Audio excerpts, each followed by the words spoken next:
আমার দেশের কিছু মানুষ আছে যারা কই মসজিদের ভিতরে লা ইলাহা ইল্লাল্লাহ মুহাম্মাদুর রাসূলুল্লাহ পাশাপাশি লেখা যাবে না, এমনকি তারা ওই নাম পর্যন্ত অনেক মসজিদ থেকে ভেঙে দিয়েছে। নাউজুবিল্লাহ বলুন।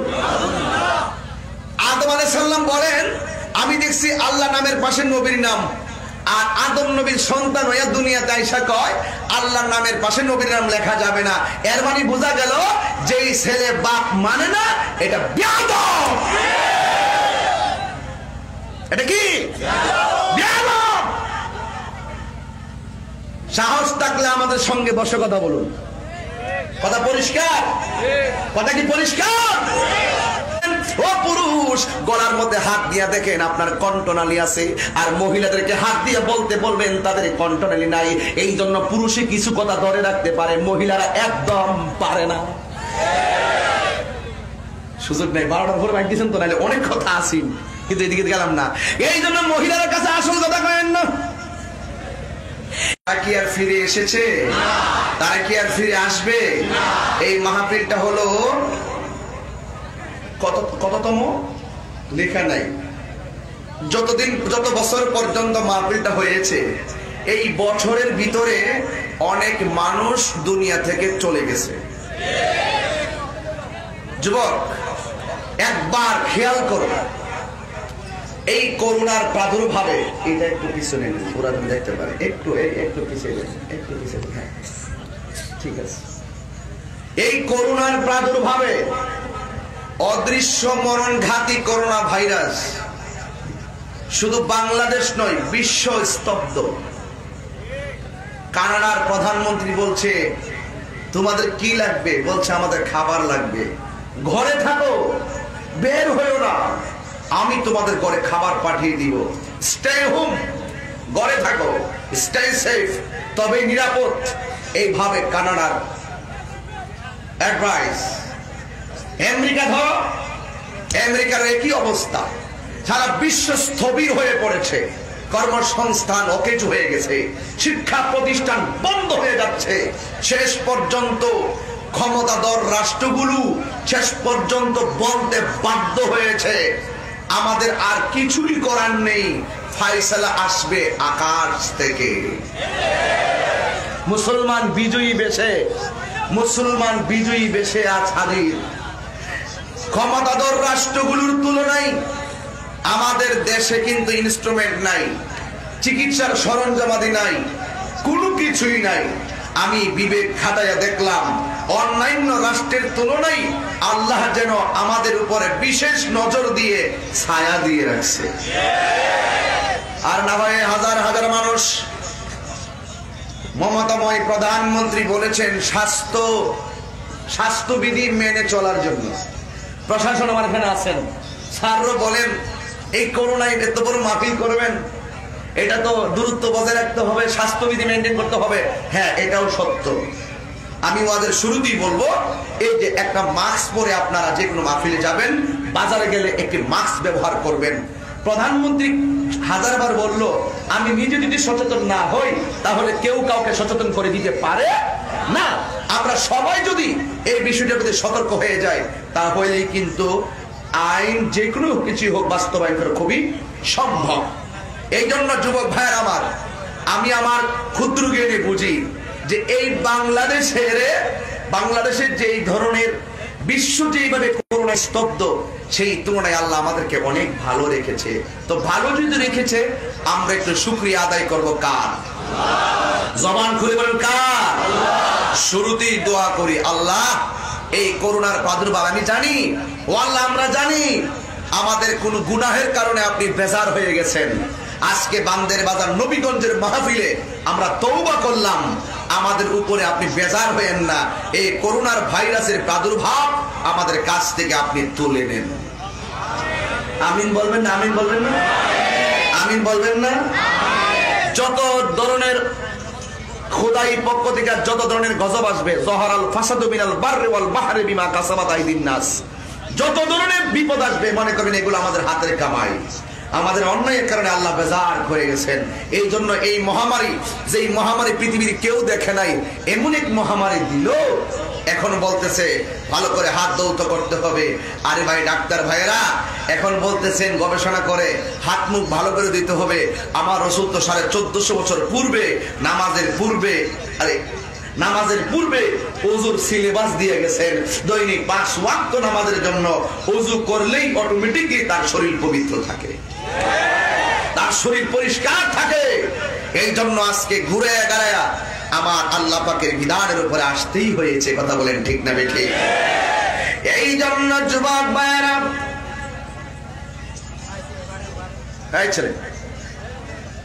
এই জন্য যুবক ভাইয়েরা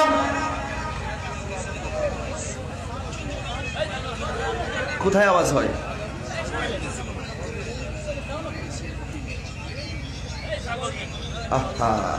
লাইভ দিয়ে রাখছো, এটার আওয়াজ দিয়ে নয়তেছে। আমার তো বয়স একটু অল্প, এই জন্য সব শুনি বেটা।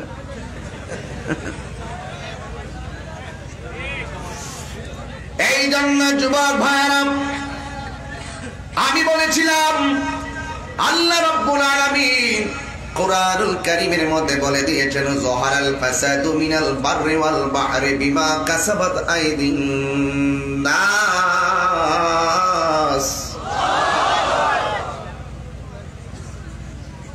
ভালো এবং মন্দ যখনই তোমাদের উপরে আল্লাহর পক্ষ থেকে কোনো ধরনের আযাব আর গজব আসবে, মনে রাখবে এটা তোমাদের হাতের কামাই।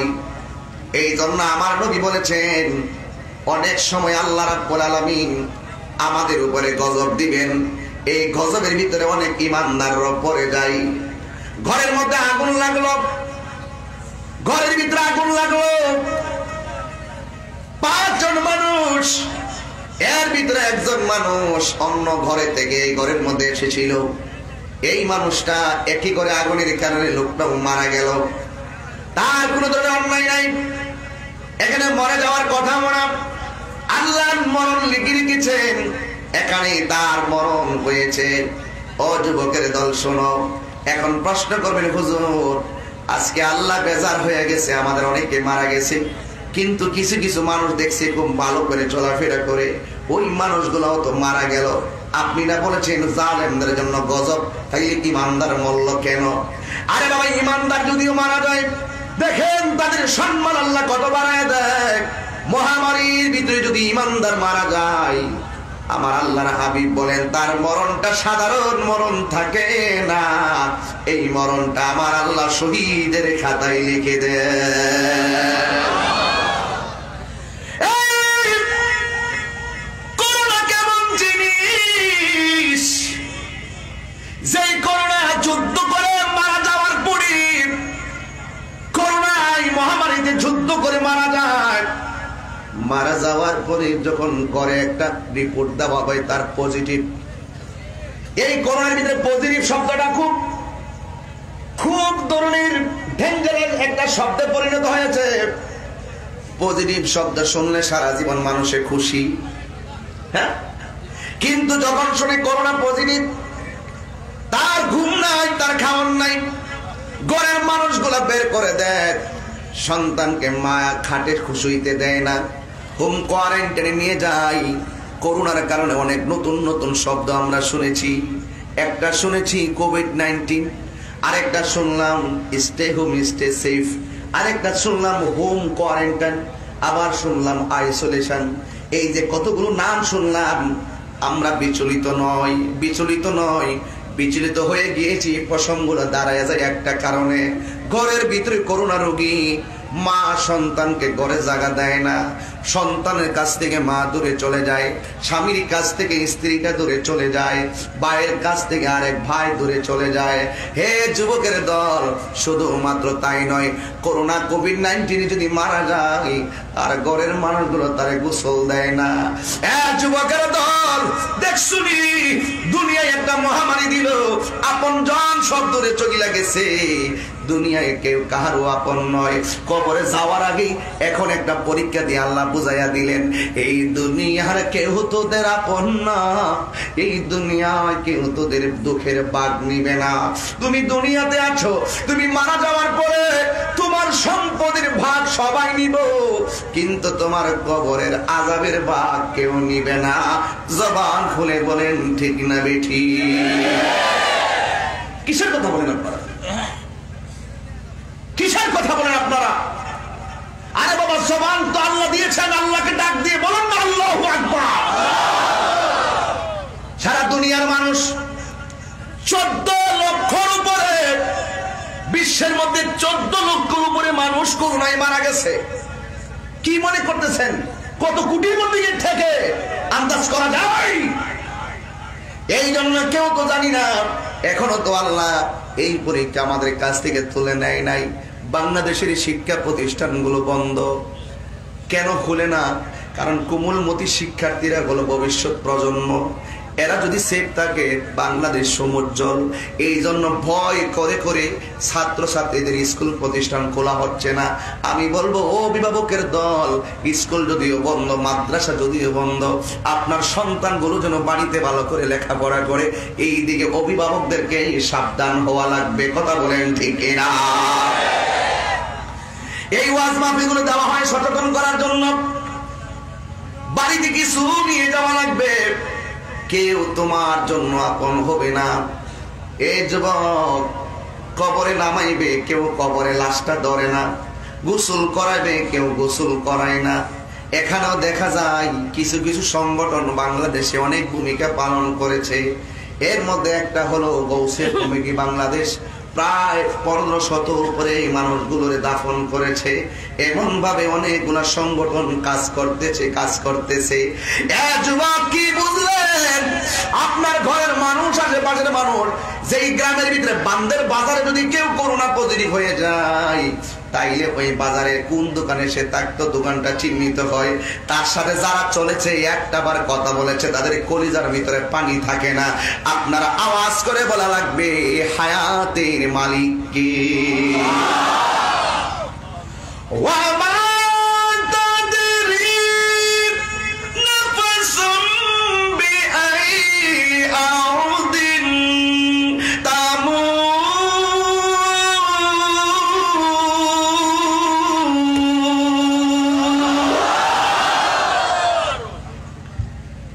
কিভাবে তুমি মরবে তুমি তো জানো না। হয়তো করোনায় মরতে পারো, রোড অ্যাক্সিডেন্টে মরতে পারো। আজকে আমি দেখলাম বিআরটি বাস মনে হয় একটা খাদে পড়ে গেছে। এদিকে আপনাদের সাথে আমি নিজে লাইভ দেখছি, ফুলতলি বাজার দিক দিয়ে আশেপাশে হবে লাইভ দেখলাম, খবর নিলাম কয়জন মানুষ মারা গেছে। সাংবাদিক আজাদ ভাইরে ফোন দিলাম, কয়জন লোক মারা গেছে। ওনার আইডি থেকে লাইভ ছিল। উনি বললেন এই পর্যন্ত খবর পাওয়া গেছে 7 জন মারা গেছে। এরকম অসংখ্য মানুষ আহত অবস্থায় পড়ে আছে, অথচ তারা জানে না এই বাস দিয়া গেলে তাদের খাদে পরে মরণ লাগবে। ও যুবকের দল, আমি তাহিরির কণ্ঠ একদিন থাকবে না, চেয়ারম্যানগিরি একদিন থাকবে না, এমপি মহোদয় সে থাকবে না। একদিন আমাদের পদ নাও থাকতে পারে, একদিন আমার সুর থাকবে না। ও যুবক, তুমি তখনই দামি তোমার জীবনটার ভিতরে যদি নবীর মহব্বতের খনি বানাইয়া দিতে পারো। কথা বলিস না রে ভাই, কথা বলিও না। আমার তো খুব ভয় লাগে কোন দিন দুনিয়া ছেড়ে চলে যাব। আরে মরে যাব দুঃখ নাই, মরার সময় যদি নবী না পাই তাহিরির কোনো উপায় নাই। কথা বলেন ঠিক কিনা? আমি চ্যালেঞ্জ করে বলতে পারি, আজকে গভীর রজনীতে রাত্র 12:30টার উপরে বেজে গেল, হাজার হাজার মানুষ, একটা মানুষের মুখের ভিতরে কোনো আওয়াজ নাই। এখন হাসি গেল কই? আমি এখান থেকে উঠার কারণে হয়তো অনেকে মাইন্ড করতে পারেন, উইটা গেছি। আমার একটা বিশ্বাস আছে, আমি চেয়ার সাইরা উইটা যদি এদেরকে রিকোয়েস্ট করি, আর আমার রিকোয়েস্টটা রাখবো। কারণ কেন জানেন? যারা আরামের ঘুম হারাম করে আমি গুনাহগারের মতন পাপীর মুখ দিয়ে নবীর শান শুনতে আসছে, এই পোলাপানগুলোর মন খারাপ না, এরার মনটা অনেক ভালো। কারণ এই বয়সের ছেলেরা গান বাদ্যে থাকার কথা, আজকে আরামের ঘুম ফালাই দিছে, মোবাইল টোবাইল ফালাইয়া নবীর মহব্বতের বাগানে হাজির হইয়া গেছে। আল্লাহ, আমি তাহিরি দোয়া করে দিয়ে যাই গো আল্লাহ, আজকে বান্দের বাজার হাজার হাজার মানুষ নিয়ে আমি যেই জায়গায় বসছি, এমন ভাবে আমরা রে জান্নাতের ভিতরে নবীর কদমে বসাইয়া রাখু। কত জানাজার পড়েছি নামাজ, দিয়েছি কত দাফন, কত জানাজার পড়েছি নামাজ, দিয়েছি কত দাফন। কোথায় যেন আছে আমারও তৈরি সাদা কাফন, কত জানাজার পড়েছি নামাজ, দিয়েছি কত দাফন। আমার তরি বাধা আছে কোন শেখে আগাটে, কোন মসজিদে এলানে হবে শোয়াবে শেষে খাটে, ঠিক কিনা বলো? আমার তরি বাধা আছে কোন শেখে আগাটে, কোন মসজিদে এলানে হবে শোয়াবে শেষে খাটে। কবে কোথায় করবে দাফন, কবে কোথায় করবে দাফন আমাকে সজন, জানাজার পড়েছি নামাজ, দিয়েছি কত দাফন, কত জানাজার পড়েছি নামাজ, দিয়েছি কত দাফন। কোথায় যেন আছে আমারও তৈরি সাদা কাফন, কত জানাজার পড়েছি নামাজ, দিয়েছি কত দাফন, কত জানাজার পড়েছি নামাজ, দিয়েছি কত দাফন।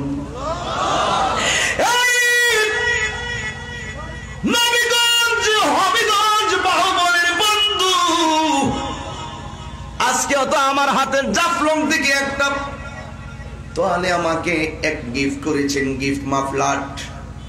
জাফলং থেকে একটা অনেকগুলা ছেলে মোটর সাইকেলে চলে আসছে, আমাকে গিফট করলো। হাতের মধ্যে নিয়ে মনের ভিতরে একটা দোয়া এসে গেল, তোমাদের গিফটটা আমার কাছে বড় নয়, তোমরা কত বড় ভালোবাসা নিয়ে জাফলং থেকে এখানে চলে এসেছো, কত কিলোমিটার দূর থেকে আজকে নবীগঞ্জে এসেছো। আজকের মাহফিলে কত জায়গা থেকে কতগুলো মানুষ এখানে হাজির হয়ে গেছে। আল্লাহু আকবার বলেন না কেন? এই যুবক, এমন জীবন তুমি করিবে গঠন, মরণে হাসিবে তুমি, কাঁদিবে ভুবন। হাত তুলে বলো ঠিক কি না বলো?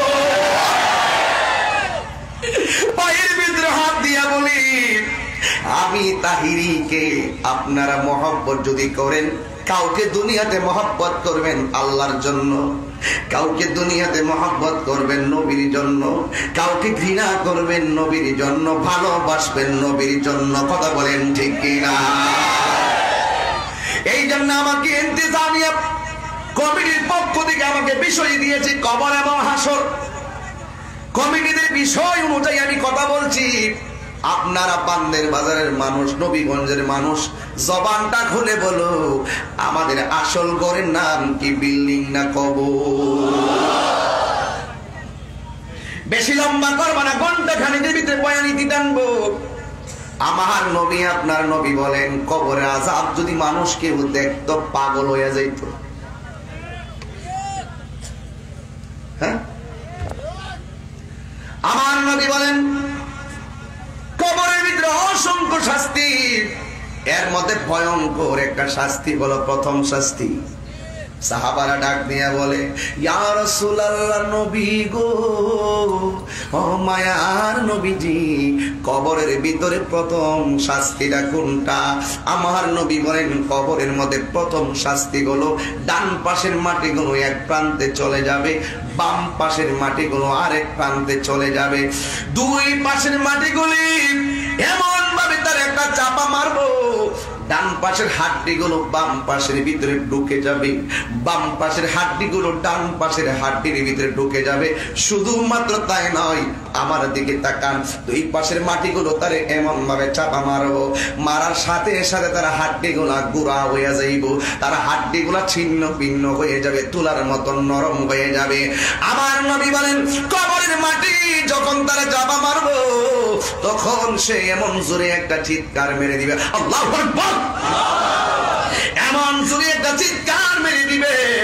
আমার নবী বলেন কবরের মাটির চাপাটার কারণে সে যেইভাবে চিৎকার মারবে, এই কান্নার আওয়াজ যদি পৃথিবীর সুস্থ মানুষের কানের মধ্যে লাগতো, ওই মানুষটার কান দিয়া রক্ত বের হতে হতে লোকটা মারা যাইত। জবান খুলে কোন আল্লাহু আকবার। এই হলো এক নম্বর শাস্তি। সাহাবায়ে কেরাম ডাক দিয়ে ইয়া রাসূলুল্লাহ, মাটি কেন চাপা দিব? কারণটা কি?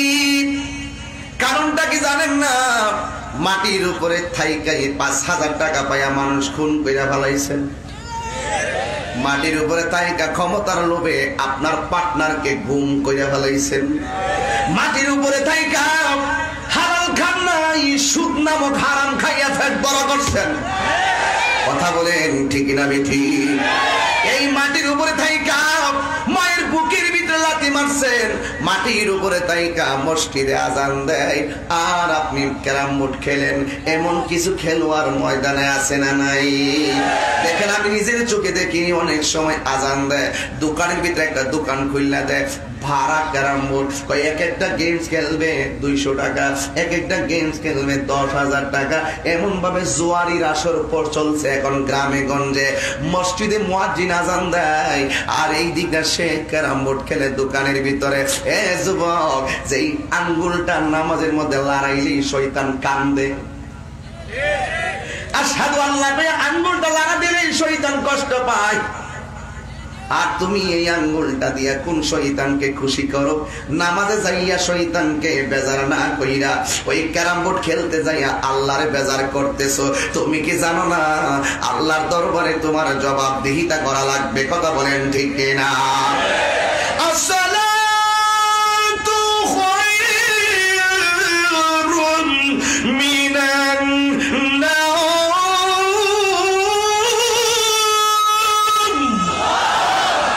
ঘুম থেকে নামাজ কি ভালো না খারাপ?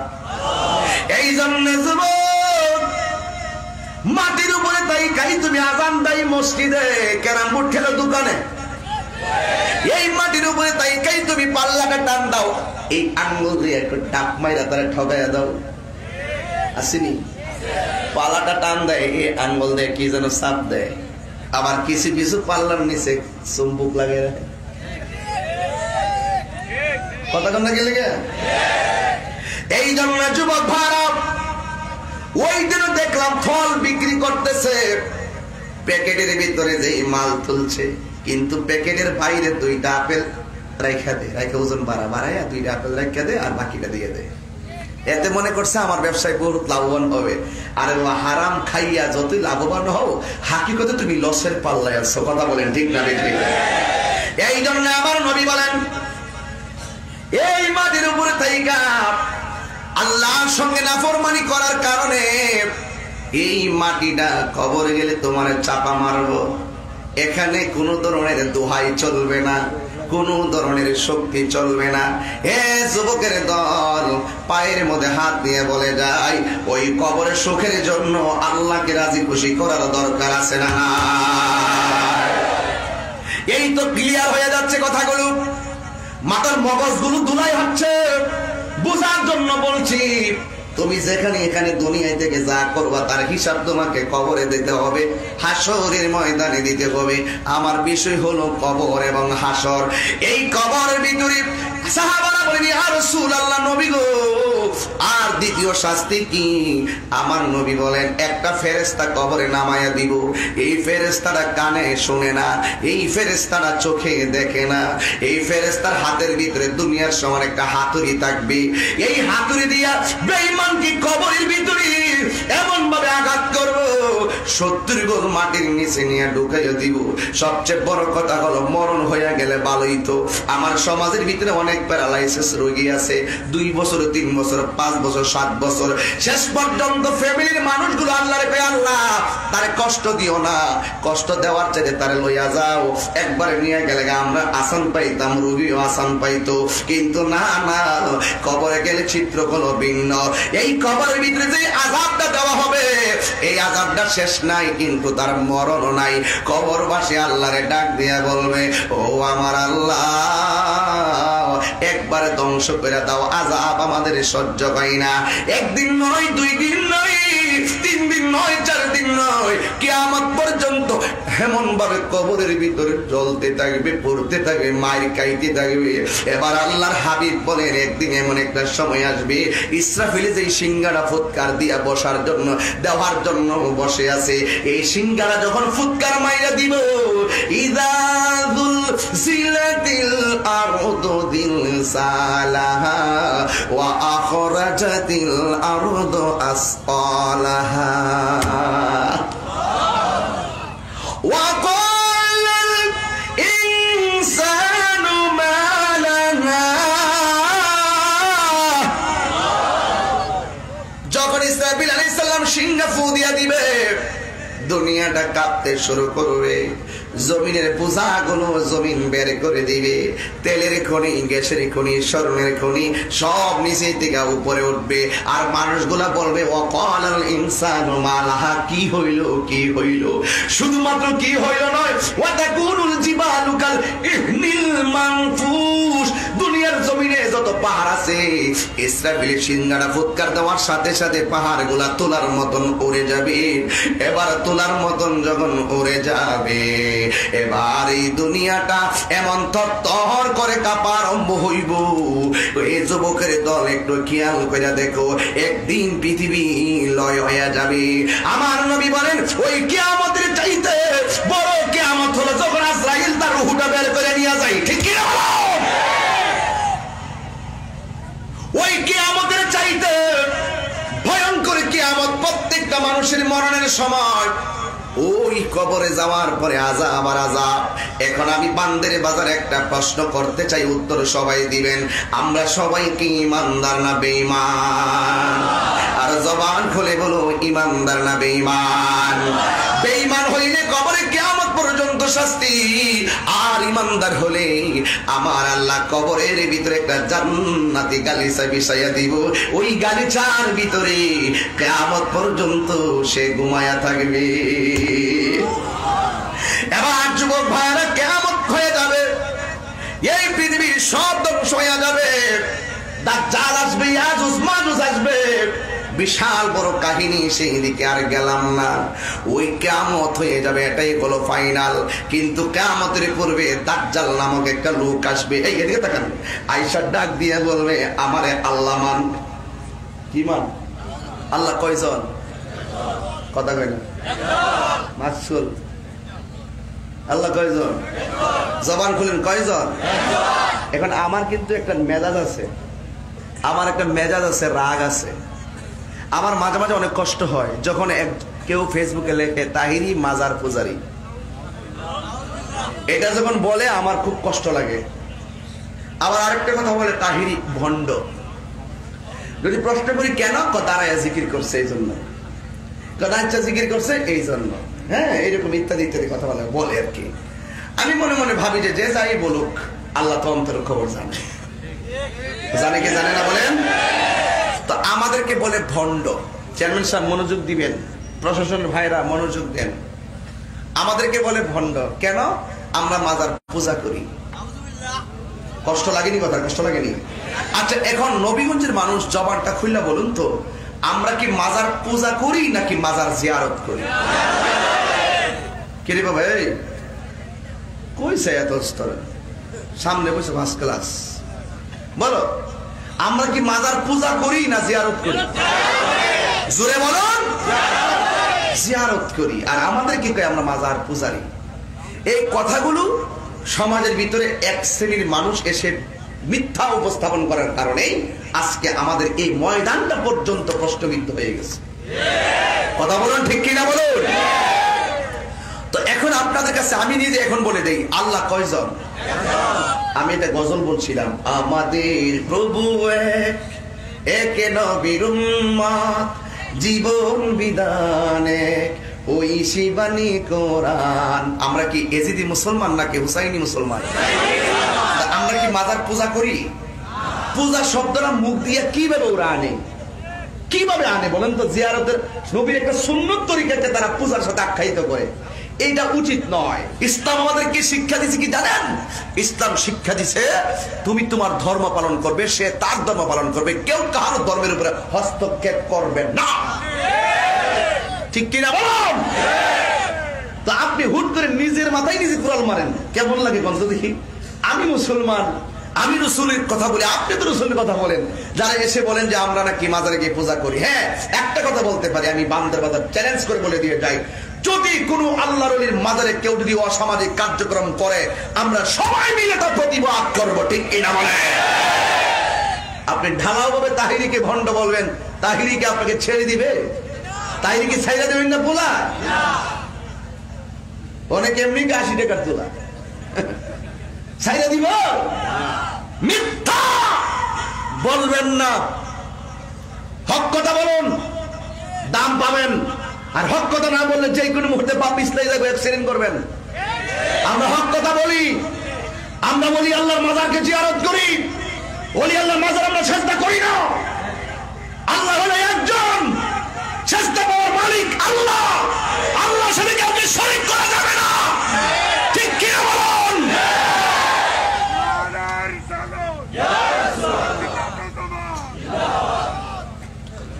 কথা কি বুঝতে পেরেছেন?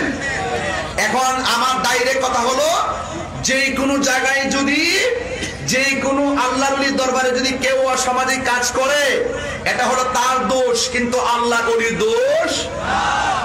আমার একটা দুঃখ মনে হয়েছে, ছোটখাটো করে বলে ফেলি, রাত তো বেশি করবো না, হ্যাঁ ছোটখাটো করে কি রে আসতে চলো, তোমরা যে চালাক মানুষ আমি চিনি, তোমরা আমি বুঝি তোমরা কে লেগে চলুক চলুক, আপনি একটা কথা কই হুনবা লাগে আর কি, চালাক চালাক।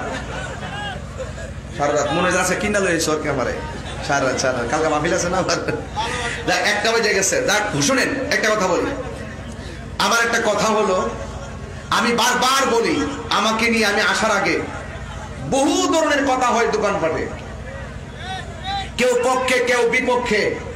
বাবা একটু ধাক্কা দিয়ে রাখেন, এমনি ধাক্কা দিয়ে রাখেন, ওরা দেখবে, কেউ পক্ষে কেউ বিপক্ষে।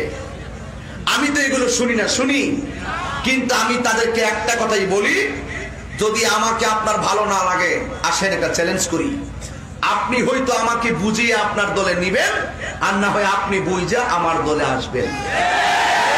আপনাদের আওয়াজ শুনে মনে হচ্ছে এখানে কিছু আছে, কথা কি সঠিক? কথা কি সঠিক? ওই তো বুঝাইয়া নিবে, আর না হয় বুঝে আসবে। এতদিন বলতাম কথা কি ক্লিয়ার, আর আজকে বলি কথা কি পরিষ্কার?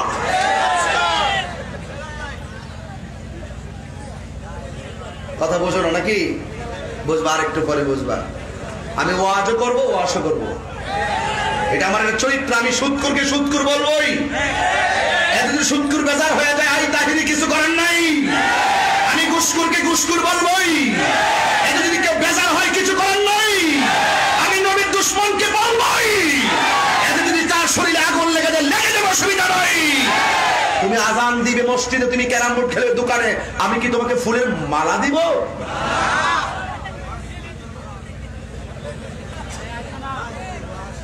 এই আর হাসতো নয় কি লেগে, আমি তো কত, কিন্তু কাউকে খুশি না বেজান না, আমি হক কথা বলি। কি কথা বলি? মাজার কি পূজার জায়গা না জিয়ারতের জায়গা? বাস এখন থেকে যদি কোনো হুজুর আইসা ডাইরেক্ট আমাদেরকে, যেমন আমাকে যদি কেউ বলে যে তাহিরি মাজার পূজারি, এর বাইন্দা রাখবেন, মাইরেন না কিন্তু, ঠিক আছে? দৈরে রাখবেন, চেয়ারম্যান বিচার করুন যে মাজার পূজা কারে কো জিয়ারত কারে কো, প্রমাণ দিয়ে দিব না, নাইলে এই গ্রাম থেকে যাওয়া যাইত না। এখন তথ্য প্রযুক্তির যুগ, তুমি যেখানে যা বলো সব পরিষ্কার, সব কি? এই জন্য আমি বলছিলাম, কবরের ভিতরে আযাব আছে না নাই? এই কবরের ভিতরে সবচেয়ে বেশি আযাব হয় 2টা কারণে, কইতাম নি?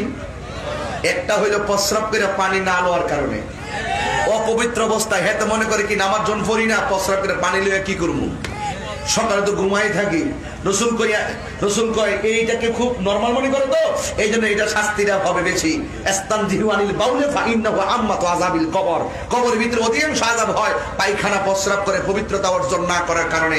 আর 2 নম্বর আযাব হয় বেশি কারণে, চুগলখুরি আর গীবতের কারণে। এটা আপনার এলাকাত নাই? আমার কয়েকজন নেতা আছে এলাকার, আমার খুব পছন্দের মানুষ তারা। এরা কিন্তু অন্তত কিছুই না জানে।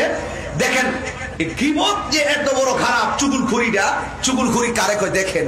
আপনি মনে করেন আপনার পাশের ঘরে একটা মেয়ে আছে, এই মেয়েটারে দেখতে আসছে হবিগঞ্জ থেকে।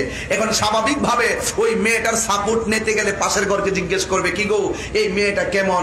মাশাআল্লাহ, ওই পাশের ঘরের মানুষটা তো কইব এই মেয়েটা খুব ভালো, এই মেয়েটা 5 ওয়াক্ত নামাজ পড়ে, এই মেয়েটা পর্দা করে চলে, এই মেয়েটা খুব আদবের একটা মেয়ে। হ্যাঁ, তবে সারা রাত দেখছি মোবাইলে কার সাথে কথা কম, বিয়া হইব নি? এগুলো হলো চুগলখোর, ঘরের লোকে ধর। এতে সারাদিন সারা রাত পড়ালেখা কইরা গোল্ডেন এ প্লাস পাইছে, ঘরের পাশের মানুষটি বুঝছি কেমনে বাস করছে, নকল করে বাস করছে। শুনেন, শত্রু কিন্তু দূরের হবে না। চেয়ারম্যান সাহেব নেতা নেত্রীরা বলে দিয়ে একটা কথা, তাহিরিও যায় না যাক, তাহিরিও জানে শত্রু দূরের হবে না, শত্রু হয় কাছের মানুষ। নবীজিকে মদিনার মানুষ কষ্ট দেয় নাই, নবীকে নবীর মাতৃভূমির মানুষ কষ্ট দিয়েছে। এটা মাথায় রাখবেন সবসময়। দূরের মানুষ আপনার ক্ষতি করবে না, আপনার কাছের মানুষ আপনাকে ক্ষতি করবে। এই জন্য আজকে আমাদের কি কষ্ট কিন্তু দূরের কেউ দেয় না। মাথায় টুপিওয়ালা, পাগড়িওয়ালা এবং 5 ওয়াক্ত নামাজিওয়ালা, দাড়িওয়ালা, এরাই এই সমস্ত স্थिতিতে বসে বসে আমাদেরকে কষ্ট দেয়। মনে বুঝ দিতাম যদি অন্য সাধারণ কেউ কইতো। এই জন্য আমি বলতে চাই, মাজার কি পূজার জায়গা নাকি জিয়ারতের জায়গা? এখন আসেন, আপনি যাই করেন না কেন হিসাব একদিন হবে, হিসাব একদিন হবে। বলুন তো কোন ময়দানে হিসাব হবে? এটাকে বলা হয় রিজারেকশন লাইফ, মানে হলো পরকাল, পুনরুত্থান, হাসরের ময়দান, যেখানে পাপ পুণ্যের হিসাব হবে। আপনি মৌলবী, আমি মৌলবী, হাসরের ময়দানে যদি আমি গুনাহগার হয়ে যাই, আমি হয়তো গিরা পানিতে সাঁতার কাটবো, আর না হয় হাঁটু পানিতে সাঁতার কাটবো, আর না হয় কোমর পানিতে সাঁতার কাটবো, আর না হয় গলা পানিতে সাঁতার কাটবো। চেয়ারম্যান সাহেব যদি আল্লাহওয়ালা হয়, নবীওয়ালা হয়, উনি জায়গা পাবেন আরশে আজিমের নিচে। আমি যদি অপরাধী হয়ে যাই, তাহিরি যদি গুনাহগার হয়ে যায়, তাহলে আমি আমার নিজের গুনার ঘামের কারণে সাঁতার কাটবো। এই পানিটা যদি আপনাদের এলাকার নদীর নাম কি? কুশিয়ারা, বিবিয়ানা, বিবিয়ানায় ধরি। এটা তো সবাই চিনা দরকার আছে, অনলাইনে ছিল না, একটা নদী আছে বিবিয়ানা, চিনা, আমি একটা নতুন আইছি তো। বিবিয়ানা, এই বিবিয়ানা নদীর পানির মতন ওই পানিটা ঠান্ডা হবে না।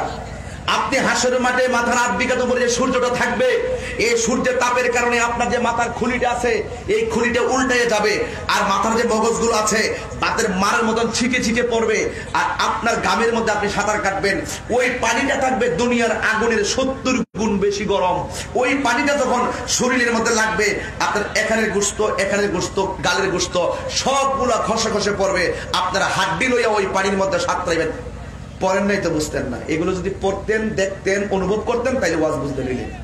যারা সত্যি আখিরাতকে ভয় করে, আল্লাহকে ভয় করে, এই ওয়াজগুলো করতে গেলে তাদের বুকের কলিজা ফেটে যায়। আল্লাহ তুমি আমাদেরকে এই গজব দিও না, এই আযাবের মধ্যে ফেলাইও না। এইভাবে তারা সাঁতার কাটবে, কিন্তু মার সামনে সন্তান সাঁতার কাটবে। করোনাই তো ধরে না, ওইখানে তো আরো আগেই ধরবে না।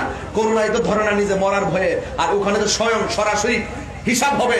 ওই তো দুজক, ওই তো বেহেশত। কথা বলেন ঠিক কি না? বন্ধুরে, গভীর মনোযোগ মহব্বত নিয়ে বসে যান। হাসরের ময়দানে নিজের গামে নিজেরা সাঁতার কাটবো, কেউ কাউকে ফিরে তাকাবে না। মা সন্তানকে দেখবি, কিন্তু সন্তানের দিকে মায়ার হাত বাড়াইবে না।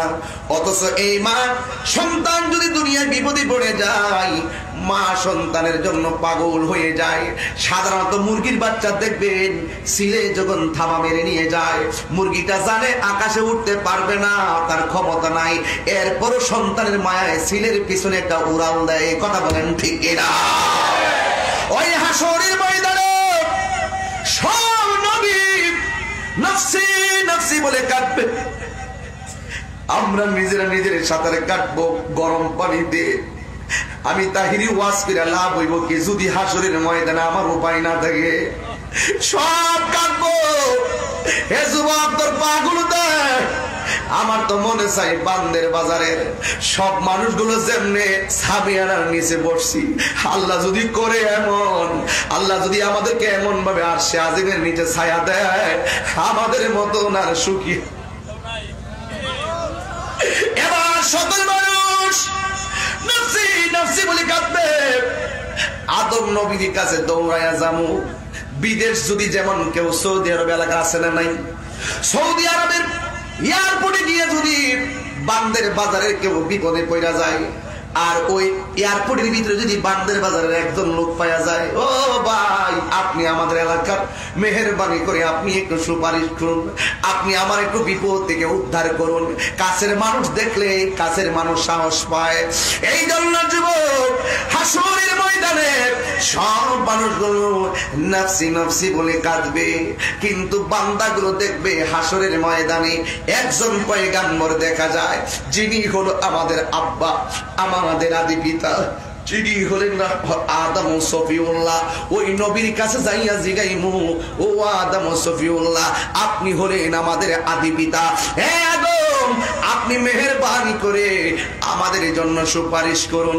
আদম নবী বলবে, ইয়ে হে উম্মতের দল, আল্লাহ বলছিল ইয়া আদম উসকুন আনতা ওয়া যাওজুকাল জান্নাহ, হে আদম তোমার স্ত্রী নিয়ে জান্নাতের ভিতরে বসবাস করো।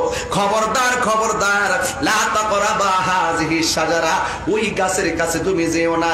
কিন্তু শেষ পর্যন্ত আমি এবং হাওয়া গাছের কাছে গেলাম, যাইয়া গন্ধম ফল খাইছি। এত ওয়াজ শুনলাম, গন্ধম ফলটা কি জিনিস আজ পর্যন্ত বুঝলাম না। যদি একদিন সময় পাই এটার একটা ব্যাখ্যা করে দিয়া যাবো, গন্ধম আসলে ফলটা কি, এই দুনিয়াতে ফলটা আছে কিনা জানার জন্য, বোঝার জন্য প্রয়োজন। কিন্তু সময়ের দিকে তাকে আর সেদিকে ঢুকলাম না, বয়ানটা শেষ করা লাগবে। আদম নবী ডাক দিয়ে কই, আমি 340 বছর আমার অপরাধের জন্য কাটছি। 340 বছর কান্নার পরে আমি নবীর দোহাই দিয়া আল্লাহর কাছে ক্ষমা চাইছি। আমার আল্লাহ ক্ষমা কইরা আমার ডাক দিয়া বলছি, আদম কাইফা আরাফতালে মুহাম্মদ, হে আদম তুমি মুহাম্মদকে কিভাবে চিনছো? আদম নবী সেদিন বলছিলেন, আল্লাহ যখন তুমি আমারে বানাইছো, ফারাইতু আলা সাকিল আরশ, আমি আরশের দিকে লক্ষ্য করেছি, লক্ষ্য করে দেখলাম ফাফিহে মাকতুবান লা ইলাহা ইল্লাল্লাহ মুহাম্মাদুর রাসূলুল্লাহ। আমি আরশে আজিমের চৌকাঠের ভিতরে এক পাশে আল্লাহর নাম, আর এক পাশে হলো আমার নবী মুহাম্মাদের নাম। আল্লাহু আকবার।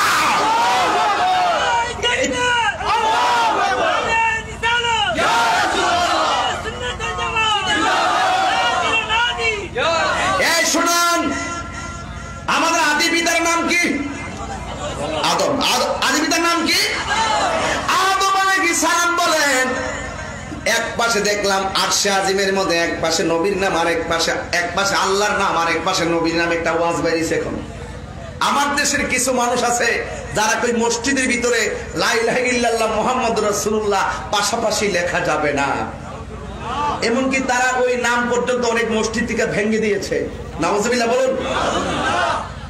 আদম আলাইহিস সালাম বলেন, আমি দেখছি আল্লাহ নামের পাশে নবীর নাম, আর আদম নবীর সন্তান হইয়া দুনিয়াতে আইসা কয় আল্লাহর নামের পাশে নবীর নাম লেখা যাবে না।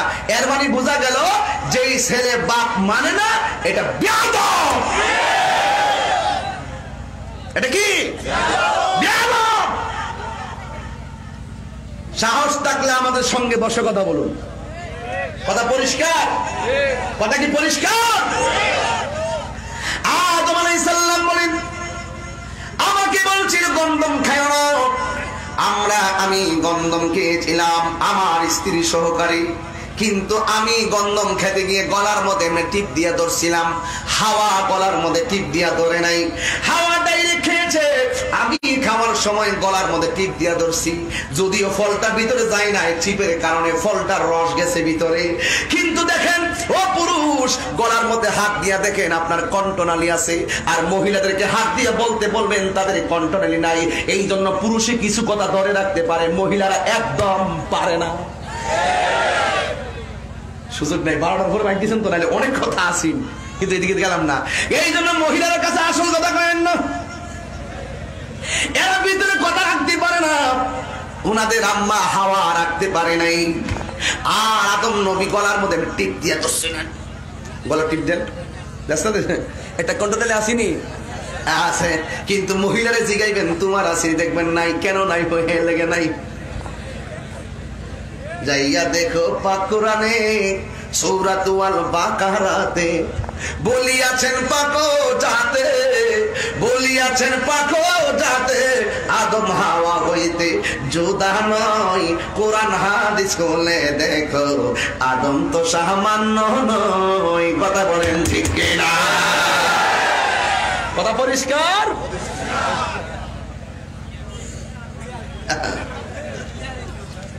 কিসে বুঝেন না কিছু? এমনে ধরছে, এমনে ফলটা গলা মধ্যে ধাক্কা পড়ছে, আর হাওয়া করে খাইছে যেমন, আর কথা রাখতে পারে না। এবার ওই আদম আলাইহিস সালাম কই, আমি দেখছি আল্লাহ নামের পাশে নবীর নাম। বাংলাদেশে কিছু লোক আছে যারা বলে আল্লাহ নামের পাশে নবীর নাম লেখা জায়েজ নাই। আমি বলবো তোমাদের ঈমান নাই। আওয়াজ আমি ডরাইতেছি, জোরে কোন ঠিক না বেঠে? কিছু আকীদার কথা তো বলতে হয়, শুধু ঘটনা বললে চলতো না, শুধু ঘটনা বললে চলতো না, আকীদার কথা বলতে হবে। জান্নাতের গেইটে গেইটে আল্লাহ নামের পাশে নবীর নাম। ওই জান্নাতে যে হুর আছে, হুরের চোখের এক মনির মধ্যে আল্লাহর নাম, আরেক হুরের এই চোখের ভিতরে নবীর নাম। আরশে আজিমের চৌকাঠে চৌকাঠে এক পাশে আল্লাহর নাম, আরেক পাশে নবীর নাম। নবী যদি না হতো, আল্লাহ নাহি প্রকাশ হইতো। আল্লাহর হাবিব বলেন, আন জাবির ইবনে আব্দুল্লাহ আনসারী রাদিয়াল্লাহু তাআলা আন কুলতু ইয়া রাসূলুল্লাহ আবি আনতা ওয়া উম্মি আখবিরনি আন আউওয়ালি শাইইন খালাকাল্লাহু তাআলা ক্বাবলা আল-আশিয়া ক্বালা ইয়া জাবির ইন্নাল্লাহ তাআলা খালাকা ক্বাবলা আল-আশিয়া নূরা নাবিয়্যিকা মিন নূরিহি ফাজালা যালিকা ইয়াদুল নূরুল কুতাব হাইসা শা আল্লাহু তাআলা ওয়া লাম ইয়াকুন ফি যালিকাল ওয়াক্তে লাউহুন ওয়ালা কলামুন ওয়ালা সামাউন ওয়ালা আরদুন। হাত তুলে বলেন ঠিক কি না বলো?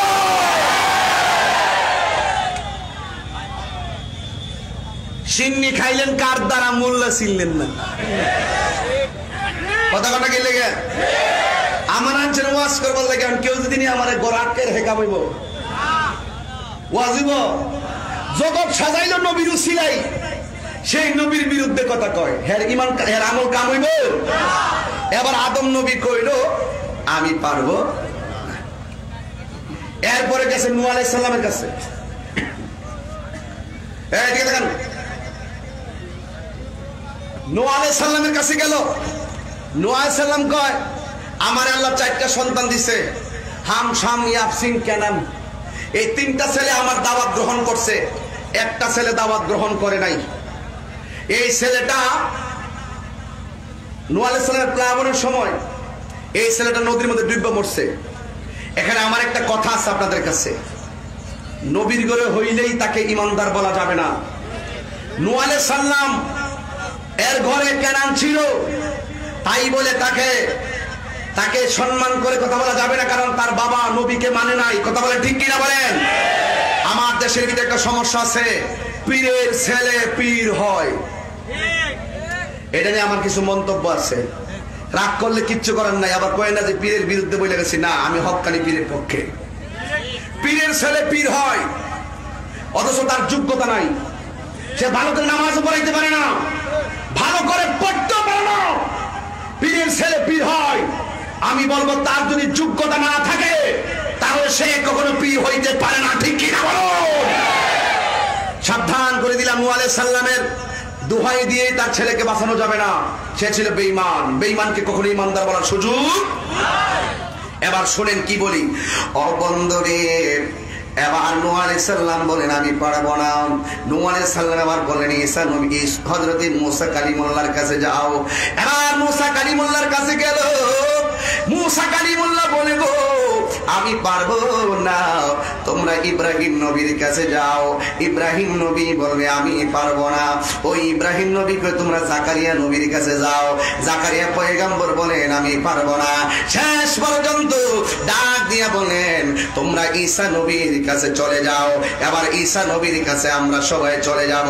যাইয়া বলবো ঈসা নবী, ও ঈসা নবী গো আপনি তো এমন একজন পয়গম্বর যে নবী হইয়া দুনিয়াতে আসছিলেন, আবার নবীর উম্মত হইয়া দুনিয়াতে গিয়েছেন। জোরে কন্যা আল্লাহু আকবার।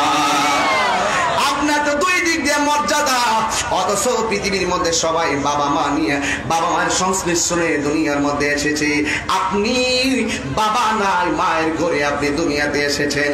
আপনি মেহেরবানি করে আপনি আমাদেরকে সুপারিশ করেন না। ঈসা নবী বলবেন হে উম্মতি মুহাম্মাদি আমি পারবো না, কারণ আমি পিতা ছাড়া দুনিয়াতে জন্ম নিলাম। আমার দুনিয়ার অনেক মানুষ আল্লাহর বেটা বলে গালি দিছি, কিন্তু আমি তোমাদেরকে সুপারিশ করতে পারবো না। কই কেন? আল্লাহ যদি আজকে আমার ডাক দিয়ে কই হে ঈসা তোমারে আমার বেটা বলে গালি দিছে, তুমি কি করেছো? এই জন্য আমি আল্লাহর দরবারে কি জবাব দিব? ও বন্ধুরি, ও বান্দের বাজারের বন্ধুরা, এই নবীগণের বাবারা, বাহুবলের বাবাজিরা, এবার ঈসা নবী ডাক দিয়া বলবেন আমি যদিও পারবো না, তবে আমি তোমাদেরকে একটা রাস্তা দেখাইয়া দিতে পারি। কিতাবের নাম হলো বুখারী শরীফ, 2য় খণ্ড কিতাবুল আম্বিয়া। ওই জায়গার শেষ দিক দিয়ে এভাবে আসছে, ঈসা নবী ডাক দিয়া বলবে হে উম্মতে মুহাম্মাদি আমি পারবো না, যদি আমি পারবো না তোমাদেরকে একটা রাস্তা দেখাইয়া দিতে পারি। ওই যে একটা সিংহাসন দেখা যায়, ওই সিংহাসনের কাছে তোমরা চলে যাও। এবার সবাই দৌড়াইয়া সিংহাসনের কাছে চলে যাবে। সুন্নাত মান ক্বাদ আরসালনা ক্বাবলাকা মির রাসূলিনা ওয়ালা তাজিদু লিসুন্নাতিনা তাহবিলা আকিমিস সালাতা লিদুলুকিশ শামসি ইলা গাসাকিল লাইলি ওয়া কুরআনাল ফাজর ইন্না কুরআনাল ফাজরি কানা মাশহুদা ওয়া মিনাল লাইলি ফাতাহাজ্জাদ বিহি নাফিলাতান লাকা আসা আইয়াবাসাকা রাব্বুকা মাকামান মাহমুদা।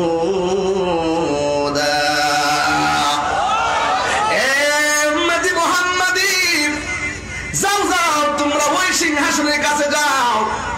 এবার সব উম্মতের লোক দৌড়াইয়া সিংহাসনের কাছে যাবে। যাইয়া দেখবে আমি তাহিরি কেন নবী নবী করি। ভাই নামটা নাকি আপনার? রশিদ ভাই নাম? আব্দুল খালেক ভাই নাম? গোলাম হোসেন। এই যে ভাইগুলো দাঁড়িয়ে আছে আপনার নাম নোমান হোসেন সহকারে, এই যে আমার ভাইগুলো আছে, আমরা কেন নবী নবী করি, আপনারা কেন নবী নবী করেন? ও বন্ধু রে, আমরা দৌড়াইয়া দেখবো একটা সিংহাসন দেখা যায়। ওই সিংহাসনের গোড়ার ভিতরে একজন, সবাই উপর দিকে তাকায়া কয় নাফসি নাফসি নাফসি নাফসি নাফসি নাফসি, কিন্তু ওই সিংহাসনের কাছে যাইয়া দেখবো সবাই উপরে তাকায়া কয় নাফসি নাফসি, আর একজন লোক সেখানে ওই সেজদায় কইরা কইয়া উম্মতি ইয়া উম্মতি। কেন তাহিরি নবী নবী কইরা বুক ফাটায়? কেন তাহিরি নবী নবী কইরা গান গায়? ওই কঠিন মুসিবতের সময় সব নবীগণ নাফসি নাফসি, একমাত্র আমার নবী কই উম্মতি। এবার সব উম্মতরা আমার নবীরে যায় ডাক দিয়ে বলবো ওগো দয়াল নবী দয়া করো না, বলো ওগো দয়াল নবী দয়া করো না। সব নবীদের কাছে গেলাম কাজ হইল না, তুমি তোমার উম্মতের দূর কইরো। সব নবীদের কাছে গেলাম কাজ হইল না, তুমি তোমার উম্মতের দূর কইরো না। এইভাবে যায়া নবীরে ডাক দিব, কিন্তু নবী মাথা মোবারক তুলবে না। ও নবী গো, নবী গো, আপনি দুনিয়াতে পাথরের আঘাত খাইয়া উম্মতকে বলেন নাই, নিজের মাতৃভূমি থেকে মদিনায় যাওয়ার সময় উম্মতকে বলেন নাই, আপনি গুহার ভিতরে ধ্যানে যাইয়া উম্মতকে বলেন নাই, আপনি যুদ্ধের ময়দানে গিয়া উম্মতকে আপনি বলেন নাই। ও নবীজি, নামাজের সেজদায় যায় আপনি উম্মতের বলেন না, ও নবী রওজা মুবারকেও আপনি উম্মতের জন্য কেঁদেছেন। আজকে হাসরের ময়দানে, যে এই ময়দানে কেউ কাউকে উপকার করার সুযোগ নাই। দুনিয়াতে আমরা ছিলাম, মা ছিল, বাবা ছিল, ভাই ছিল, বোন ছিল, একজন আর একজনের কতভাবে সহযোগিতা করেছে। আজকে তো কোনো ধরনের সহযোগিতা নাই গো নবী। আপনার উম্মত আপনার কাছে এসেছি, আপনাকে এমন করে ডাকতেছি, কিন্তু আপনি নবী দিব মাথা মুবারক তুলেন না। আমার নবী মাথা মুবারক তুলে না, অথচ নবী উম্মতের জন্য দেওয়া না। কিন্তু হাসরের ময়দানে নবী মাথা মুবারক তোলে নাই। উম্মতি নবী মাথা মুবারক যখন তোলে না, উম্মতেরা বড় পেরেশানিতে পড়ে রইছে। কারণ আমার নবী মাথা তোলে না কেন জানেননি? একটা মাত্র কারণে, আল্লাহ হাসরের ময়দানে দুইটা রং ধারণ করবে। একটা রঙের নাম হলো রহমান, আর একটা রঙের নাম হলো কাহার। যখন সমস্ত নবী নাফসি নাফসি বলে থাকবে, তখন আমার আল্লাহ থাকবে কাহার। আমরা দেখবেন একজন যদি রাগ করলে আমরা সহজে ভালো কথা বলতে পারি না, যখন ভালো থাকে তখন সব কথাই বলা যায়। কথা বলেন ঠিক কিনা? আল্লাহ থাকবেন কাহার, কোন নবী কথা বলতে পারবে না, কোন নবীর উম্মত কথা বলতে পারবে না। কিন্তু আমার নবী সেজদা মোবারক থেকে মাথা মোবারক তুলে না। নবী মনে মনে সেজদায় পড়ে কি কই জানেননি? কয় আল্লাহ তো কাহার, আল্লাহ যতক্ষণ আমারে ডাক না দিব আমি সেজদা থেকে মাথা মোবারক তুলব না। এই যুবক, কি ভাষায় কথা বললি নবীর শাফাআত বুঝবা? ওই নবী সেজদা মোবারকে পড়ে থাকবি, সেজদা মুবারকে পড়ে থাকব। ও নবী গো, মদিনা রওজা দিকে তাকায়া দেখেন বান্দের বাজারের মানুষগুলো, বান্দের বাজারের মানুষগুলো তোমার জন্য পাগল।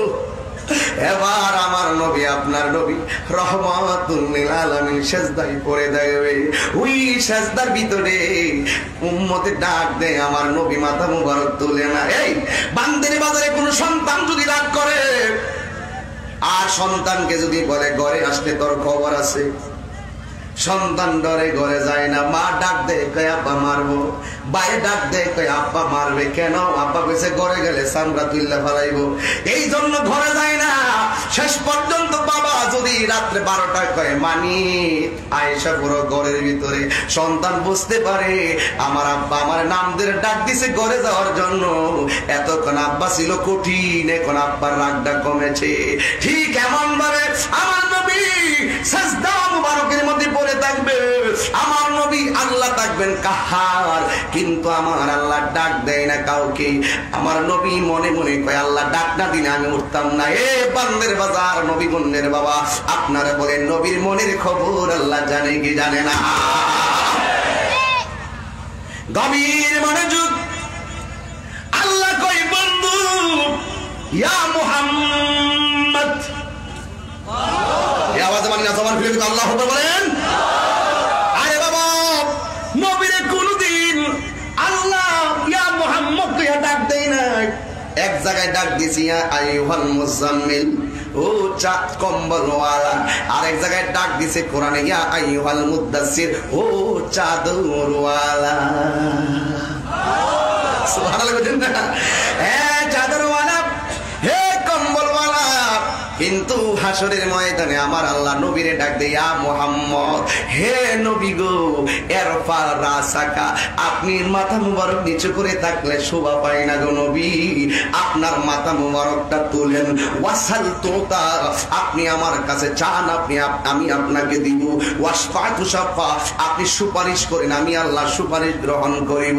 এ বন্ধু, আমি আল্লাহ জানি কে জান্নাতি কে জাহান্নামী, জানি কি জানে না? আমি আল্লাহ জানি কে দুজকি কে বেহেশতি, আমি আল্লাহ জানি কার নেকি কত কার বদি কত। এরপরেও আমি হাসরের ময়দান সাজাইলাম একমাত্র আপনি নবীর সম্মান প্রমাণ করার জন্য। আল্লাহু আকবার। এবার আল্লাহ ডাক দিয়া কই বন্ধু আপনার মাথা মুবারকটা তুলুন। তোলার পরে আমার আল্লাহ বলেন ওয়াসালতু, তা আপনি চান আমি আপনাকে দিব। ইচ্ছা করলে আমার আল্লাহ বলতে পারতেন, আমার নবী বলতে পারতেন, আল্লাহ গো আমার হুসাইনের কি দোষ ছিল, এমন ভাবে কেন মারলো। ইচ্ছা করলে বলতে পারতো আমার হাসানের কি দোষ ছিল, কেন তারে জহর পান করে মারলো। আমার কাশিমের কি দোষ ছিল, কেন তারে এমন ভাবে মারলো। আল্লাহ এগুলার হিসাব দেন, এগুলার বদলা কিছু দেন। আমার নবী তাদের হিসাব চাই নাই, ডাইরেক্ট কয় ও আল্লাহ তুমি বলছো তোমার কাছে আমি কি চাইতাম, আমার একটা মাত্র চাওয়া, রব্বি হাবলি ইয়া উম্মতি, রব্বি হাবলি ইয়া উম্মতি। জবান খুলে কোন আল্লাহু আকবার। এবার আমার নবী সাজদা মুবারক দিকে মাথা মুবারক তুললো, তোলার পরে আমার নবী দেখেন অনেকগুলো উম্মত দুজকের ভিতরে আছে। অনেক লোকে বলে নবী সুপারিশ করার ক্ষমতা নাই, আসেনি? অনেক লোক এইভাবে ওয়াজে বলে নবী তো সুপারিশ করবে দূরের কথা, নিজের জান লয়েই নাকি ঠেলাঠেলি।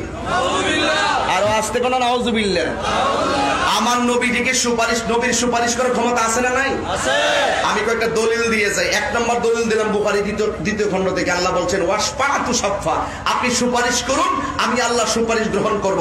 দুই নম্বর হলো আমার রাসূল নিজে বলেছেন শাফাআতি লি আহলিল কাবাইর মিন উম্মতি, আমার উম্মতের ভিতরে কিছু কিছু উম্মত আমাকে জান দিয়া মহব্বত করে কিন্তু আমল করছে, করার মতো করে নাই। অনেক সময় কবিরা গুনাহ করে ভালাইছে, কিন্তু ঈমানের কারণে আমি রাসূল ওই সমস্ত কবিরা গুনাহগারদের জন্য আমি রাসূল সুপারিশ করব। তো নবীর সুপারিশ কারা কারা চান হাত তোলেন, সোজা করেন, একদম সোজা করেন। আমার নবী সুপারিশ করার ক্ষমতা আছে না নাই? আর যখন আছে না নাই, নবীজিকে সেই ক্ষমতা দিয়েছেন কে?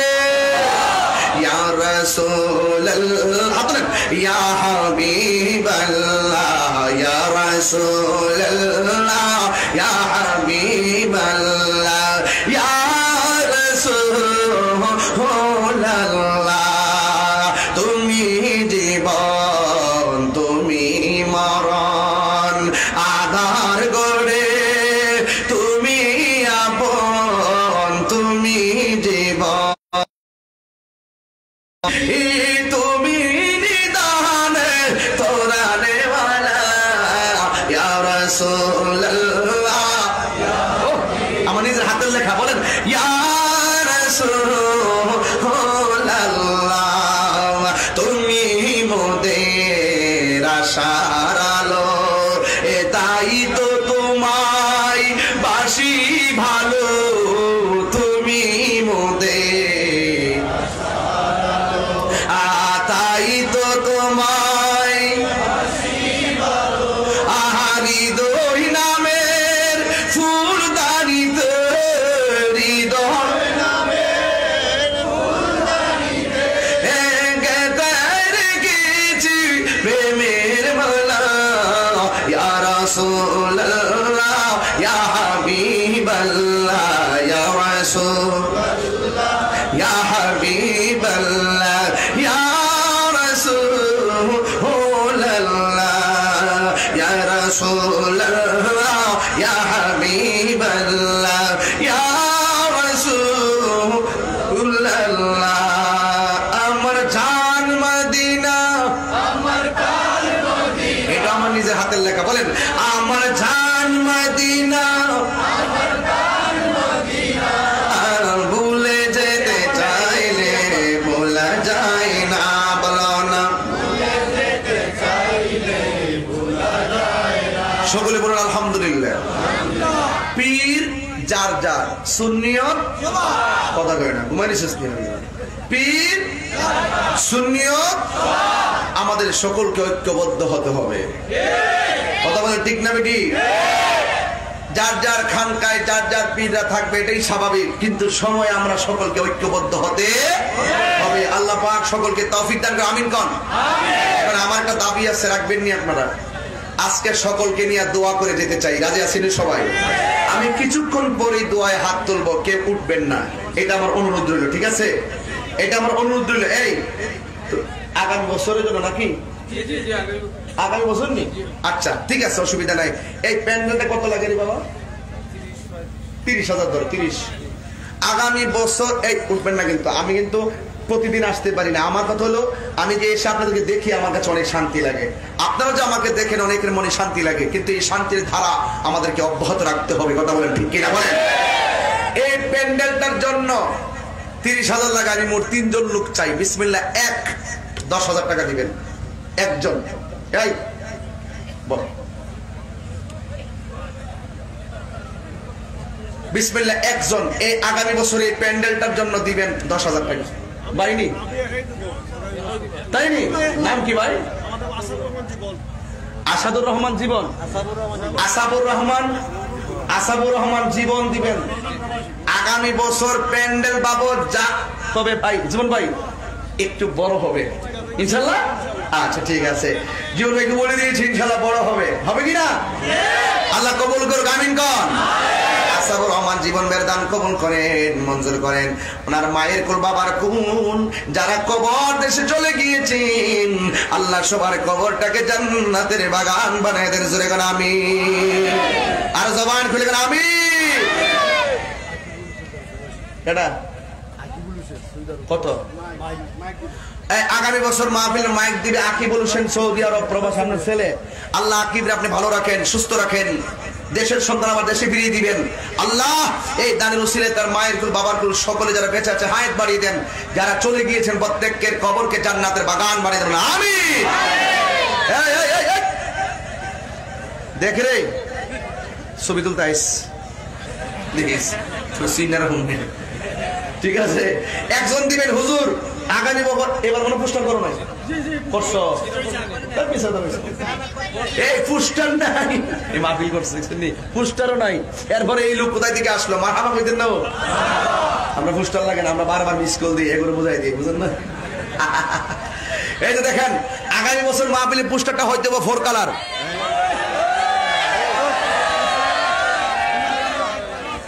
এই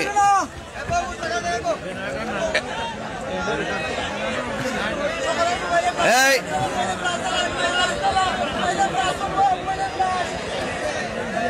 এই আরে হ্যালো হ্যালো, এই আপনারা যাচ্ছেন কেন? এই কেউ যাবেন না, আর মাত্র 5 মিনিট। আমি বুঝি এলি তো দড়িনে কালেকশন করলে মাহফিল ভেঙে থাকে। এই শুনুন, হ্যালো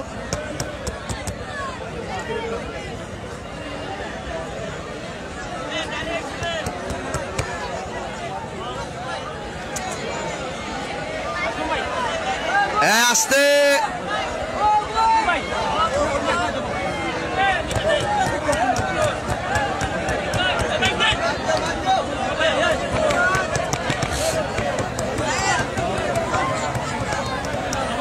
এই মাইক দাও। হ্যালো হ্যালো হ্যালো,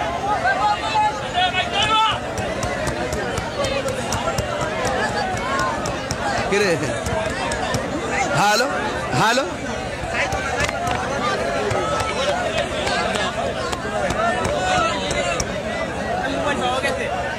কই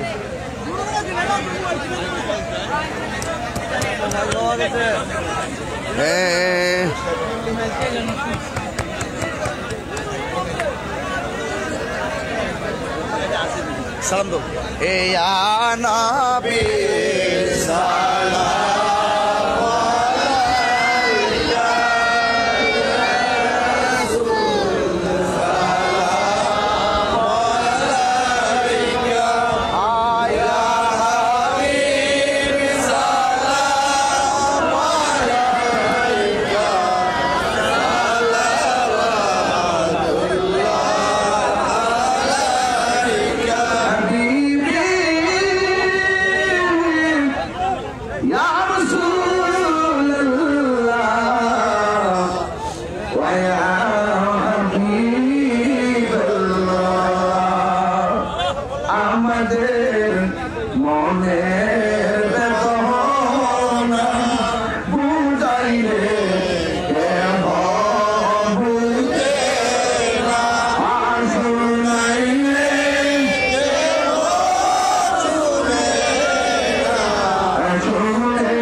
كشف الدجى بجماله حسنت جميع خصاله صلى عليه وآله سلم يا قوم بل صلوا على صدر الأمين مصطفى ما جاء إلا رحمة للعالمين সবাই মাত্র 10 সেকেন্ডে বসুন only 10 সেকেন্ড sit down বসুন 10 সেকেন্ড সময় দিলাম বসুন আর সময় ছিল কারেন্ট যাবে এই কোন প্রবাসী আমেরিকান প্রবাসী মোহাম্মদ মিলাদ নাম মিলাদ ও মিলাদ দিবে আচ্ছা মিলাদ দিবে 10,000 টাকা বলেন মারহাবা এই সামনে আপনি দাঁড়িয়েছেন কেন এই বসুন আমি আছি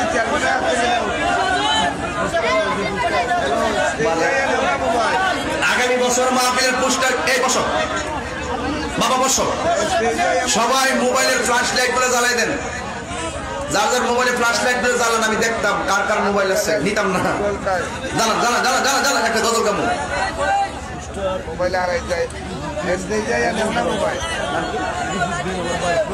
এই লন্ডন প্রবাসী রুফুদ্দিন আগামী বছর মাহফিলের পোস্টার বাবা যা লাগে তা দিবে যেন মারহাবা আমাদের মাইক হয়ে গেছে প্যান্ডেল হয়ে গেছে পোস্টার হয়ে গেছে 10,000 টাকা হয়ে গেছে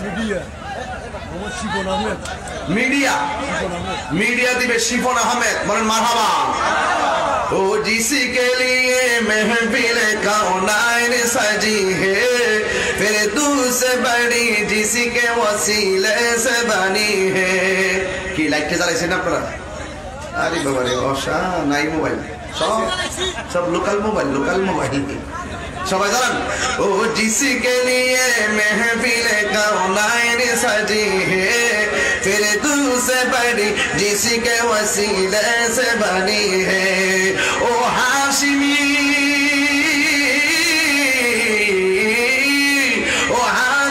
माँ की मदनी गुल अरबी है ओ मेरा नबी मेरा नबी है ओ मेरा नबी मेरा नबी मेरा नबी है ओ मेरा नबी है अल्लाह का फरमालम नशरह लक सदरक मंसूब हदीसे व रफअना लक ज़िक्रक इस जाति का कुरआन इस जाति का कुरआन नबी जिक्र जली है ओ मेरा नबी मेरा नबी है ओ मेरा नबी मेरा नबी मेरा नबी है ओ मेरा नबी है ओ जिसके लिए महफिल कौनाइन सजी है फिर दूसरे बड़ी जिसके वसीले से बनी है ओ हाशिमी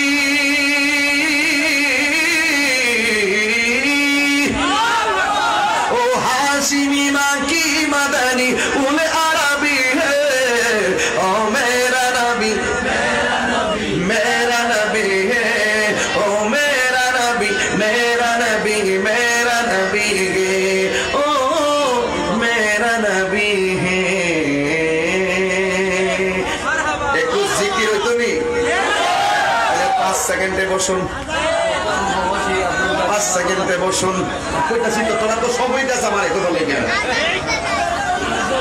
নাম তো আব্দুল কাদের কি প্রবাসী বক্তার পর আব্দুল কাদের দিব কত 5,000 টাকা বলুন মারহাবা এই কি লো তোমরা বসবে না আমার কথা শোনো না তোমরা বসো আলহামদুলিল্লাহ কোন আর কেউ শহীদ চাই দিবেন নি 5,000 যা কাল লাগবে না হয়ে গেছে মাহফিল হয়ে যাবে ইনশাআল্লাহ আজান আজান হবে না কেন জানো রাত 1:15 বাজে বুঝছো আবেগে ঢিললো না মানুষে মন্দ কইব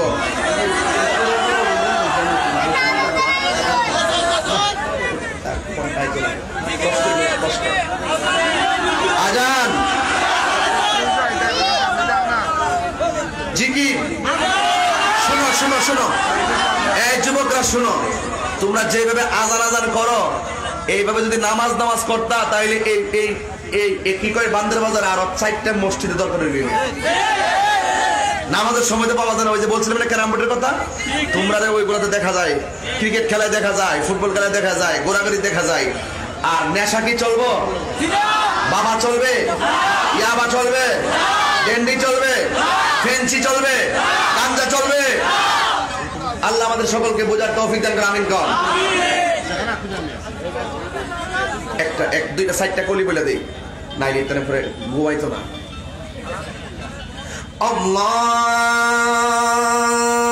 আল্লাহু আকবার,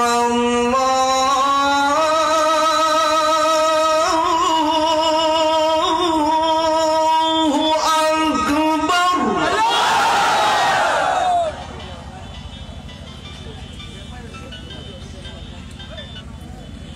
এখন খুব খুশি না? রেকর্ডিং করতে শোনা ইচ্ছা মতো রেকর্ডিং করে দিচ্ছি। নামাজ পড়লে আমি খুশি, আবার রেকর্ড করবো, নাইলে আবার বিশ্রী যাবে। আল্লাহু আকবার,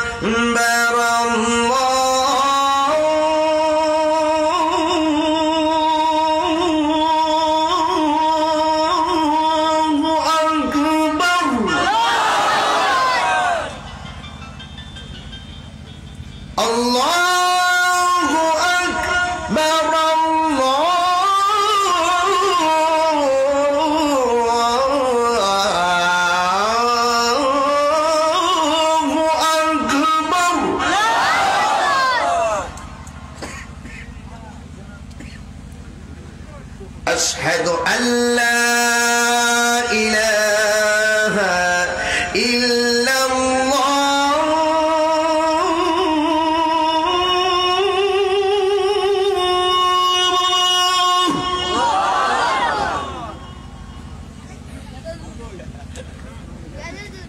أشهد أن لا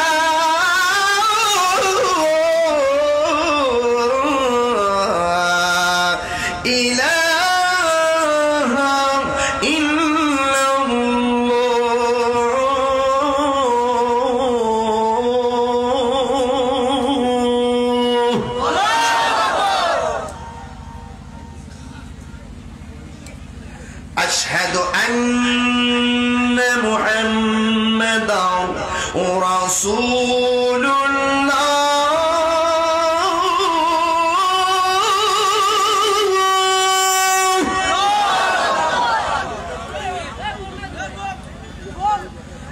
أشهد أن لا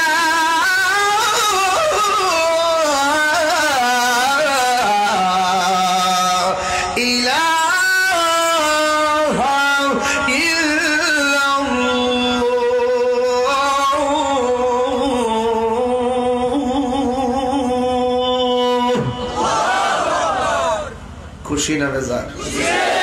আল্লাহ পাক আপনাদের সকলকে নামাজ হিসেবে কবুল করুন। আরো জোরে করে আমিন। 1:50 বেজে গেছে, অনেকক্ষণ হয়ে গেছে। আমি আসলে এত রাত্রে হবে ভাবি নাই। এরপর আপনাদেরকে অনুরোধ, একটা জিকিরে সামাগামো, আপনারা একটু জিকির করেন, ঠিক আছে? আপনাদের অনুরোধে বলতেছি, আল্লাহ আল্লাহ আল্লাহ আল্লাহ। পাগল মন একবার আর ভাবলি না রে, তোর হইব রে মরণ। আল্লাহ আল্লাহ, তুই মরিল সঙ্গের সাথী, তুই মরিল সঙ্গের সাথী, পাইবি নায়ক জীবন পাগল মন মারহাবা। একবার আর ভাবলি না রে, তোর হইব রে মরণ মারহাবা। মনরে হঠাৎ দেহি না যে রাহাইলে, ফাঁসি দিব তোমার গলে, শেষ করিব তাহিরির জীব অহন মন রে। মাশাআল্লাহ, তুই মরিল সঙ্গের সাথী, পাইবি নায়ক জীবন পাগল মন মারহাবা। একবার আর ভাবলি না রে, তোর হইব রে মরণ। মাশাআল্লাহ, মন রে এই বন্ধু বান্ধব আছে যত, জানা যাই যাবে শত শত, আদার ঘরে কেউ তো যাবে না। মনরে মারহাবা ওই কবরের সঙ্গের সাথী নবী নূরি তুন পাগল মন মাশাআল্লাহ একবার ভাবলি না রে তোর হইব রে মরণ। সবাই বসে দোয়া করেন, সবাই বসে দোয়া করুন। এটা আমার শেষ অনুরোধ। বান্দের বাজার আপনাদেরকে ভুলবো না যদি বসে যান। শেষ কথাটা মানেন আপনারা। সবাই বসে দোয়া করবেন, বাবা মার জন্য দোয়া করবেন, আপনদের জন্য দোয়া করবেন, চোখের পানি ফালাইয়া দোয়া করবেন। এটা আমার শেষ অনুরোধ। সবাই বসুন, একটা লোক দাঁড়িয়ে থাকবেন না যদি, ইনশাআল্লাহ। সবাই সবার জন্য দোয়া করেন ইনশাআল্লাহ। এই ছোট্ট বলেন কেমন মানে স্ত্রীতে সবাই বসুন, সবাই বলে আলহামদুলিল্লাহ। আল্লাহুম্মা আমিন। और नुमान शेख आगे मुझे चेयरमैन को बोलते हैं জীবন ভাই। আচ্ছা ঠিক আছে ইনশাআল্লাহ। অনেকে দোয়া চাইছেন, আল্লাহ যেন সকলের দিলের মকসদ পূরণ করে। আল্লাহুম্মা আমিন। اللهم آمين. ربنا ظلمنا أنفسنا وإن لم تغفر لنا وترحمنا لنكونن من الخاسرين. আয় রব্বুল আলামিন। প্রচন্ড শীত, নবীগঞ্জের জমিন, বান্দের বাজারে হাজার হাজার মানুষ মাকে জায়গা হয় নাই। মাগরিবের নামাজের পর থেকে এই পর্যন্ত যারা মাহফিলে হাজির হইয়া গেল, আল্লাহ সবার জীবনের গুনাহগুলো মাফ করে দেন। আয় রব্বুল আলামিন। জানি না কার আব্বা নাই, আম্মা নাই, দাদা নাই, দাদি নাই, নানা নাই, নানি নাই গো আল্লাহ। আল্লাহ সবার কবরটাকে জান্নাতের বাগান বানাইয়া দিও। আয় রব্বুল আলামিন। যাদের আব্বা আম্মা বেঁচে আছে, হায়াত বাড়াইয়া দাও, শরীরটা সুস্থ রাখো। আমাদের মধ্যে অনেকে আছে বুকে ব্যথা, পিঠে ব্যথা, গ্যাস্ট্রিক, আলসার, প্রেসার, ডায়াবেটিস, হার্টের সমস্যা। দুনিয়ার ডাক্তার কবিরাজ বুঝি না। আজকের মাহফিল ওসিলা আমাদের রোগ বিমার গুলো তুমি ভালো করে দাও। আল্লাহ অনেকে দোয়া চেয়েছেন, তুমি সবার দিলের আশা জানো। আল্লাহ সবার মনের আশাগুলো আপনি পূরণ করে দেন। জীবন সাহেবের ছেলে হাফিজিয়া মাদ্রাসায় পড়ে, আল্লাহ তার সিনাটারে লৌহে মাহফুজের আয়না বানাই দাও। আল্লাহ আমার এক ভাই দোয়া চেয়েছেন, নুমান সাহেব চেয়ারম্যান নির্বাচন করবেন। আল্লাহ এখানে বর্তমান সাবেক সকলদেরকে নিয়ে হাত বাড়াইলাম। আল্লাহ মেহেরবানি করে তুমি মনের আশা পূরণ করে দাও। আল্লাহ হাজার হাজার মানুষ তোমার দরবারে হাত বাড়াইছে। আল্লাহ তুমি কাউকে নবী না দেখাইয়া মরণের ডাক দিও না। মাবুদ, করোনার কারণে, করোনা ভাইরাসের কারণে কেউ বিদেশ থেকে আসছে, আর যাওয়ার রাস্তা নাই।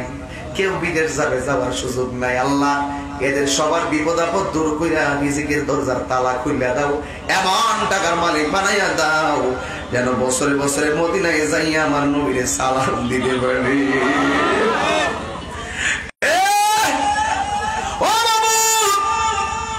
নবীর শাফাআতের বয়ান করেছি। আল্লাহ আমরা সবাই নবীর সুপারিশ নসিব কইরা দিও। এখানে অনেক গণ্যমান্য ব্যক্তিবর্গরা হাত বাড়িয়েছেন। আল্লাহ সবাই আপনি মাফ করে দেন। আল্লাহ এই নবীগঞ্জ বাহুলের আমার পছন্দের মানুষ শাহনেওয়াজ বিনাত গাজী এমপি মহোদয়, আল্লাহ ওনাকে বিপদ আপদ থেকে হেফাজত রাখেন।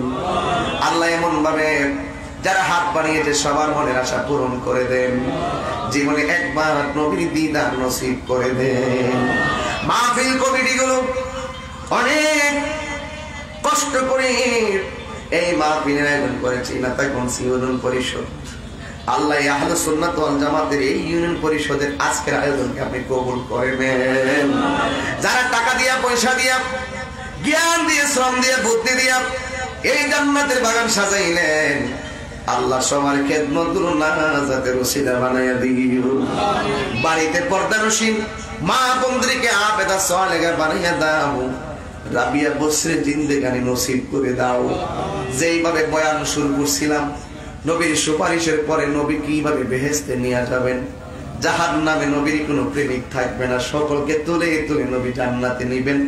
জান্নাতে নেওয়ায় আল্লাহ কিভাবে মেহমানদারি করবেন সেই দিকে আজ যেতে পারলাম না।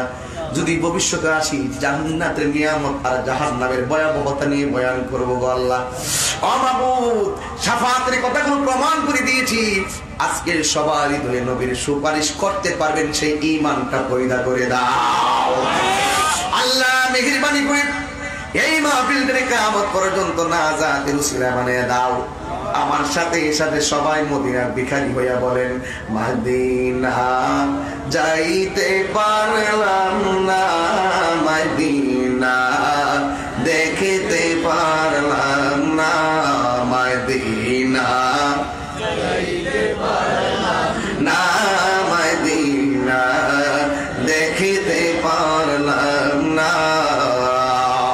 আমি অসহায় তাই এত দূরে রই, আমি অসহায় তাই এত দূরে রই, শুধু সালাম জানাই মদিনা যাইতে পারলাম না, মদিনা দেখিতে পারলাম। সবে কন্যা মদিনা নাম কত সুন্দর,